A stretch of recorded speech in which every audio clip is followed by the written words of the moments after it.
여러분 안녕하십니까? 사이언스 투데이입니다. 오늘 전국 대부분 지역에 돌풍을 동반한 매우 강한 비가 예보됐습니다.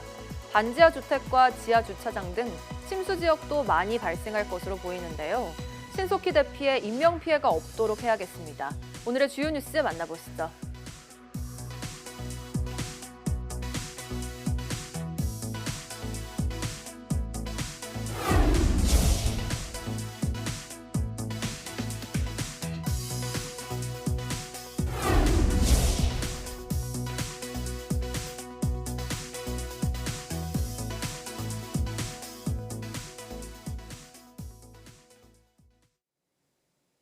전국에 장마가 시작된 가운데 본격적인 비는 오늘부터 쏟아질 것으로 보입니다.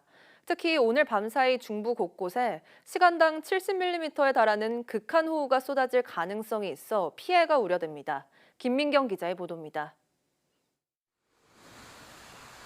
예년보다 빨리 찾아온 전국 장마. 산발적인 비로 시작하지만 오늘부터는 본격적으로 쏟아질 전망입니다. 주말까지 내륙 곳곳에 150mm가 넘는 많은 비가 예보된 가운데 가장 큰 고비는 오늘 밤사이 중서부 지역이 될 걸로 보입니다. 가장 강한 강수는 20일 밤사이에 내린다라고 생각하시면 되겠습니다. 이 중규모 저기압이 지나가는 지역으로 중심으로 시간당 강수량이 최대 30에서 50mm, 일부 지역에는 그 이상 내릴 가능성도 있겠습니다. 걱정은 시간당 70mm에 달하는 극한호우가 쏟아지는 곳이 있을 수 있다는 점입니다. 북쪽의 찬 공기와 남쪽의 따뜻한 공기가 충돌하면서 만들어진 정체전선 위로 작은 저기압이 발달하면서 중부지방에 국지적으로 강한 비구름이 생길 걸로 보이기 때문입니다. 특히 이번 장맛비는 북한에도 강하게 내릴 걸로 보이는데 임진강과 한탄강 등 접경 하천이 불어나면 경기와 강원 북부 지역의 침수 위험이 커집니다. 다만 동서로 길고 남북으로 좁은 정체전선 특성상 지역마다 비의 양과 강도는 크게 다를 수 있습니다. 정체전선에 의한 강수의 경우에는 폭이 좁은 형태로 선형의 강수대로 나타나게 되면서 남북으로 약간의 차이만 있어도 굉장히 편차가 큰 그런 특징을 보이게 됩니다. 굉장히 극단적인 강수 편차가 나타날 수 있기 때문에 정체전선은 토요일 오전까지 중부에 많은 비를 뿌린 뒤 서서히 남하하겠고 남부는 다음 주 초까지 비가 이어지겠습니다. YTN 김민경입니다. 서울 지역에 호우주의보가 발효된 가운데 시내 하천이 통제되고 있습니다. 서울시는 청계천과 도림천, 안양천 등 하천 29곳에 대한 출입을 통제하고 있다고 밝혔습니다. 또 빗물 펌프장 5곳을 부분 가동해 혹시 모를 침수 피해에 대비하고 있다고 덧붙였습니다. 이와 함께 재해 우려 지역 등 안전관리를 철저히 하도록 전 부서와 기관에 공문을 보내고 아침 6시부터 상황근무 1단계에 돌입했습니다. 장마철 지하 공간 침수 피해를 막기 위해선 물막이판 설치가 무엇보다 중요한데요. 1,000만 원이 넘는 비용에다 침수 위험 건물이란 낙인 효과, 또 사전에 설치했을 때 입주민들의 민원 등이 물막이판 보급에 걸림돌이 되고 있습니다. 손효정 기자입니다. 3년 전 7명의 목숨을 앗아간 경북 포항 아파트 지하 주차장 침수 사고. 쏟아지는 폭우로 주차장은 불과 몇 분 만에 완전히 잠겨버렸고 차를 빼러 내려왔던 주민들의 피해가 컸습니다. 빗물을 가로막을 물막이판이 있었다면 어땠을까? 장마철 100m 떨어진 강이 범람했을 경우를 가정해 실제 아파트 주차장에 가림막을 설치해봤습니다. 두 사람이 10분이 채 되지 않아 기둥을 설치하고 1m 높이 물막이판을 세웠습니다. 수조 안에는 물이 50cm 높이로 차 있는데요.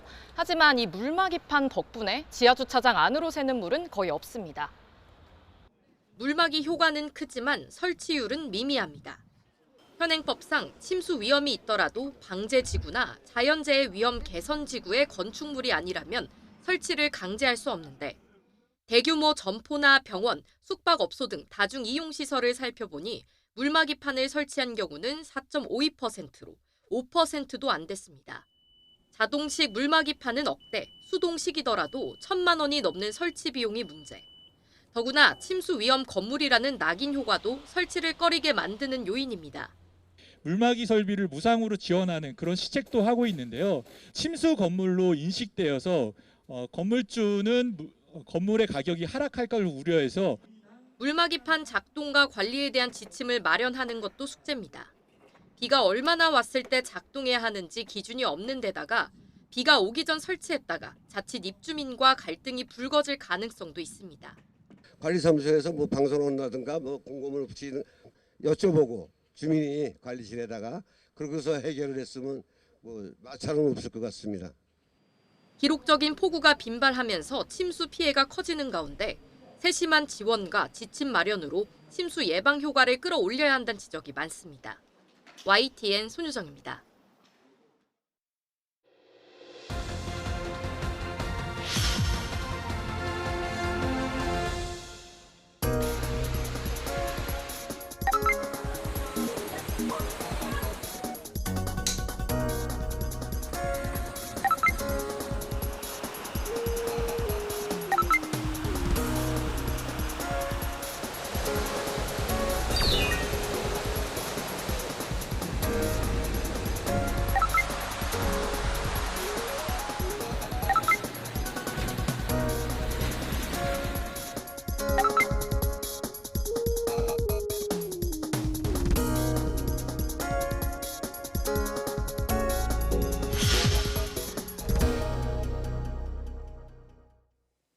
정확한 암 조직 절제는 환자의 생존율을 좌우할 만큼 중요한 수술입니다.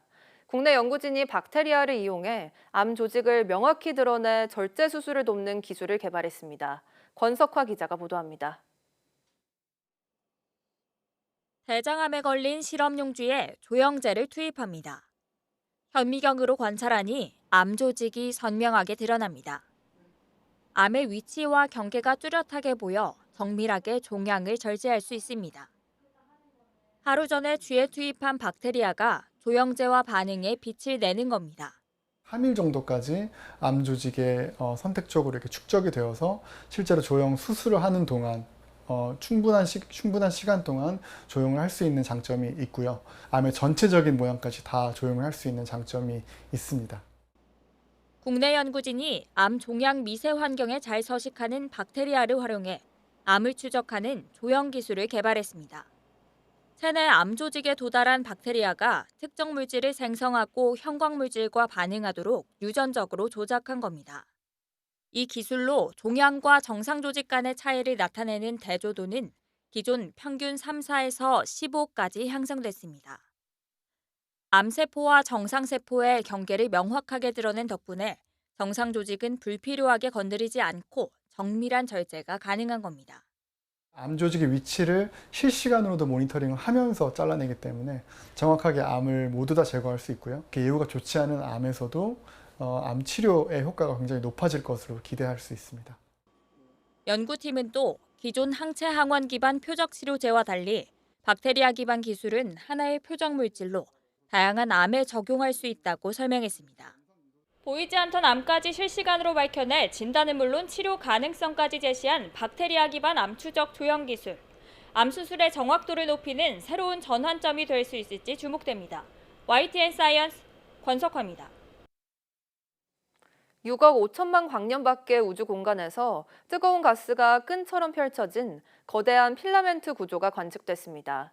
네덜란드 라이덴대 천문대 연구팀은 20일 X선 우주망원경을 이용해 셰플리 초은하단에서 거대한 고온가스 필라멘트를 발견했다고 밝혔습니다. 연구팀은 이 필라멘트를 구성하고 있는 가스 온도가 1000만 도가 넘고 전체 질량은 우리 은하의 10배에 달하며 길이는 2300만 광년에 달하는 것으로 분석했습니다. 또 여기에 우주에 사라진 물질 일부가 포함돼 있을 수 있다며 이 발견이 지난 수십 년간 계속된 우주의 미스터리를 푸는 데 도움이 될 것이라고 내다봤습니다.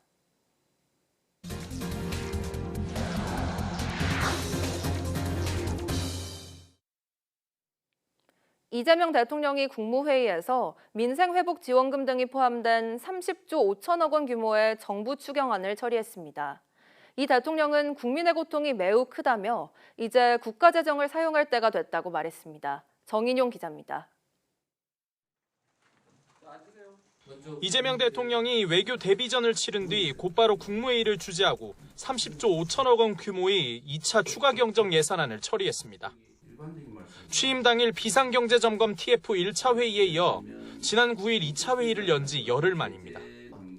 이 대통령은 건전재정도 중요하지만 지금은 너무 경기 침체가 심해 정부의 역할이 필요하다고 강조했습니다. 어쨌든 장기적으로 경기 침체가 계속되고 있고 특히 작년 12월 3일 이후로 심리적 위축이 심해서 국가 재정을 이제 사용할 때가 됐습니다. 가장 많이 재정이 투입되는 항목은 전국민 민생회복 지원금으로 10조 3천억 원에 달합니다. 이 대통령은 민생회복 지원금은 소득 지원 측면에서 저소득층을 염두에 두면서도 경기 진작과 형평성도 함께 고려했다고 설명했습니다. 즉 세금을 더 많이 내는 사람을 더 많이 혜택을 보게 할 수는 없지만 최소한 비슷하게 해줘야 되는 거 아니냐. 대통령실은 추경을 두고 대한민국 경제가 다시 뛸 수 있도록 더 늦기 전에 제대로 된 처방이 필요하다며 국회의 신속한 심사도 당부했습니다. 이번 추경이 경기 진작과 민생 안정의 마중물이 되도록 최선을 다하겠습니다. 국회의 적극적인 협조도 당부드립니다. 국무회의에서는 과학기술 경쟁력 강화를 위한 이공계 지원 특별법령 개정안 등 이 대통령이 대선 후보 시절 약속한 공약들도 의결됐습니다. 하정우 대통령실 AI 수석은 과학기술 인재 육성 예산을 대폭 늘리는 등 과학기술 강국 실현에 박차를 가하겠다고 밝혔습니다. 대통령실은 이번 추경 편성에서 가용 재원을 적극 발굴해 국채 발행을 최소화했다며 재정 적자에 대한 과도한 우려에는 선을 그었습니다. YTN 정인용입니다. 이재명 대통령의 경제 분야 핵심 공약인 에너지 전환을 기반으로 한 산업 업그레이드를 실현하기 위해 정부가 에너지 고속도로 개통에 속도를 냅니다. 산업부는 2030년쯤 서해안 에너지 고속도로 첫 개통을 목표로 총력 대응 계획을 밝힌 것으로 알려졌습니다. 서해안 에너지 고속도로는 재생에너지 발전 설비가 집중된 호남권에서 생산 전기를 수도권으로 나르는 초고압 직류 송전망으로 산업화의 원동력이 된 제2의 경부고속도로에 비유되기도 합니다. 이와 함께 세계적인 탄소 중립 전환에 뒤처져 기업들이 피해를 보지 않도록 재생에너지 전기로 반도체 등 첨단 제품을 제조할 수 있는 이른바 아리백 산업단지 조성도 구체화할 방침입니다. 아시아 최대 규모의 해상풍력단지가 추진되는 전남에서 우리나라 첫 해상풍력 산업박람회가 이틀 동안 열렸습니다. 이재명 대통령이 핵심 공약에 반영하면서 전남의 재생에너지 집적화 단지 조성은 한층 탄력을 받을 것으로 기대됩니다. 김범환 기자가 보도합니다. 강한 바람으로 돌아가는 해상풍력 발전기는 바다에 세워지기 때문에 선박의 안전한 운항이 보장돼야 합니다. 여기에는 빛을 쏘는 등과 무선 신호, 소리, 식별 표지판 등 모두 7가지의 설비가 필수적입니다.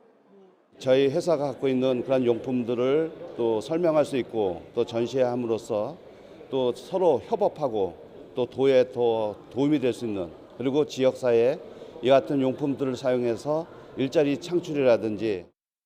세계에서 두 번째, 아시아 최대 규모인 3.2기가와트의 해상풍력 단지로 지정된 전남에서 우리나라 첫 연관 산업 박람회가 열렸습니다.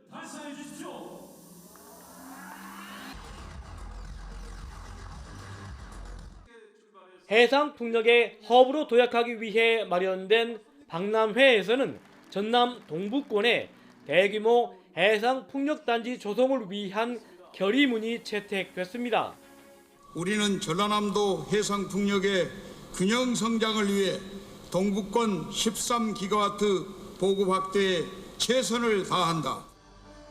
자치단체와 굴지의 발전 회사의 다양한 업무 협약이 체결되고 미래 성장 동력산업 활성화를 위한 비즈니스 상담이 이어졌습니다. 무엇보다 이재명 대통령의 핵심 공약에 신재생에너지 분야가 들어간 만큼 전남의 바람과 햇빛 연금에 대한 기대가 커지고 있습니다.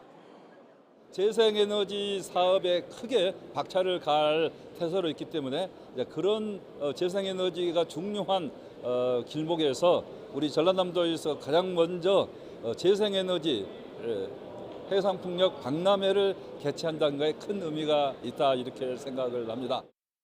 전남은 신재생에너지 고속도로의 출발점이 되는 만큼 새 정부가 추진하는 기후에너지부가 전력 그룹사가 모여있는 나주에 반드시 유치될 수 있도록 강력하게 추진할 예정입니다. YTN 김범환입니다. 서울 아파트값이 심상치 않습니다. 20주 연속 상승세를 이어갔는데 상승폭은 2018년 9월 이후 6년 9개월 만에 최고치를 기록했습니다. 최두희 기자가 현장 취재했습니다. 서울 성동구의 고가 아파트. 전용 면적 140제곱미터가 지난달 56억 5천만 원에 거래되며 신고가를 기록한 데 이어 지난 14일에는 전용 면적 69제곱미터가 34억 원에 팔려 신고가를 썼습니다. 인근 공인중개사 사무소에는 매수 문의 전화가 빗발치고 있지만 매물이 귀한 편입니다. 매물이 좀 지금 할 때가 아니라고 생각을 하고 좀 걷어들이는 것 같고요. 매물이 잠기니까 살려는 사람들은 지금 서울 시내 여기 성동구뿐만 아니라 전체적으로 살려는 사람들이 있다 보니까. 이곳 성동구는 아파트값이 한 주 전보다 0.76% 오르며 서울 25개 자치구 가운데 가장 많이 올랐는데 토지거래 허가구역 지정 가능성이 거론되며 더 들썩이는 분위기입니다. 지난달 아파트값이 전고점을 넘어선 마포구도 마찬가지입니다. 집주인들이 매물을 거두는 매도 우위 시장이라는 평가입니다. 집주인들이 물건을 보류시키고 있죠. 완전 매도 우위로 봐야죠. 호가도 높아지고 있고 신고가도 나오고 계속 나오고 있는 상황입니다. 이런 가운데 서울 아파트값은 20주 연속 상승했고 상승폭은 0.36%를 기록했습니다.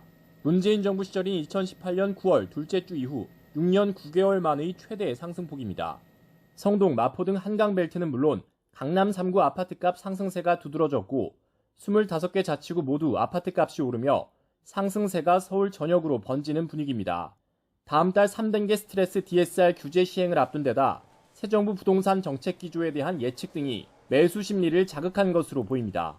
불확실성이 어느 정도 제거되고 또 정책이 좀 강화될 수도 있다 뭐 이런 예측들도 하니까 이제 그게 반영이 많이 되고 있고요. 그래서 입지 우위 순서대로 사실 가격이 많이 상승해서 서울 아파트값이 들썩이며 과열 조짐을 보이자 정부도 관련 대책을 고심 중입니다.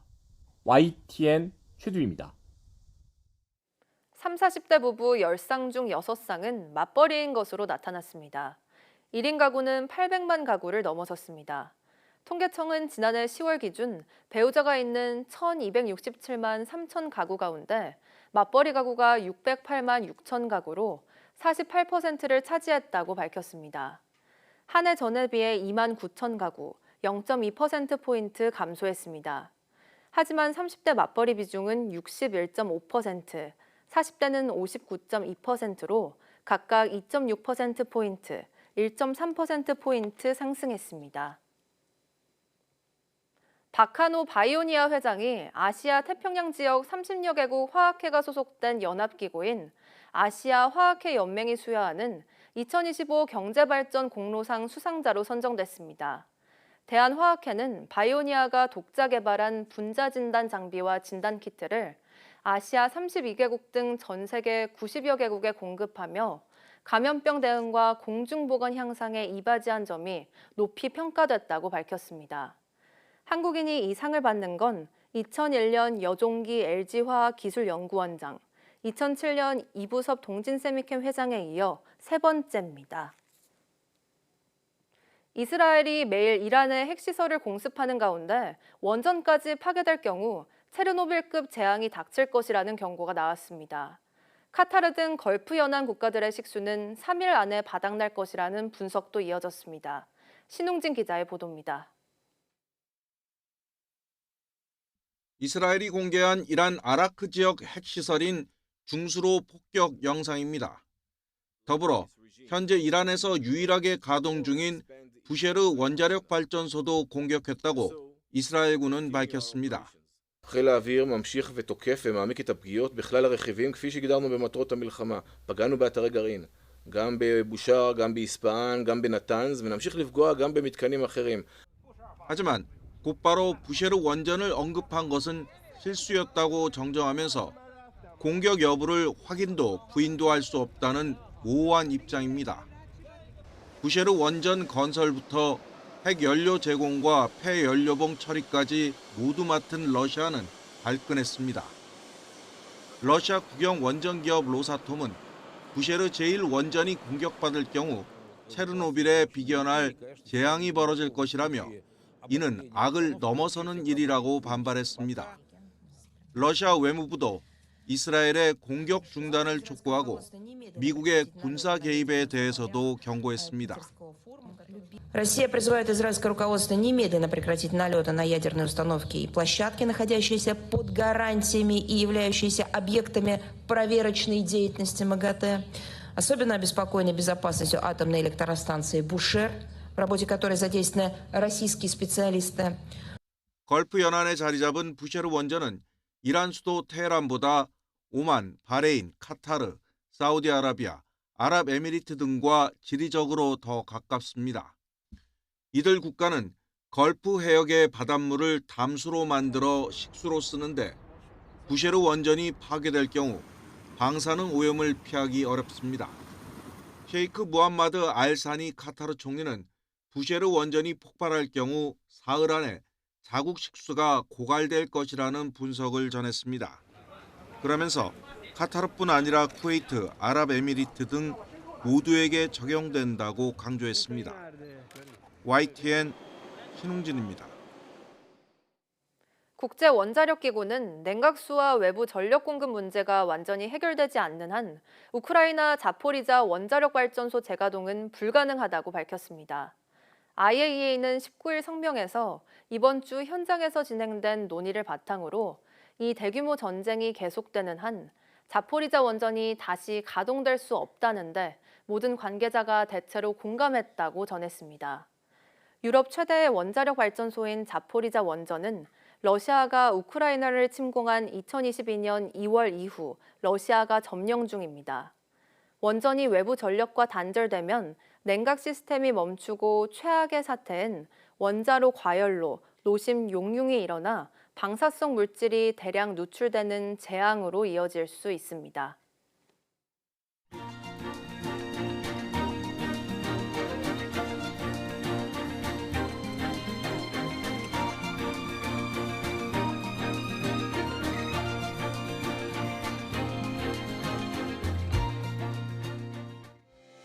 (6월 20일) 오전 사이언스 투데이 마칩니다.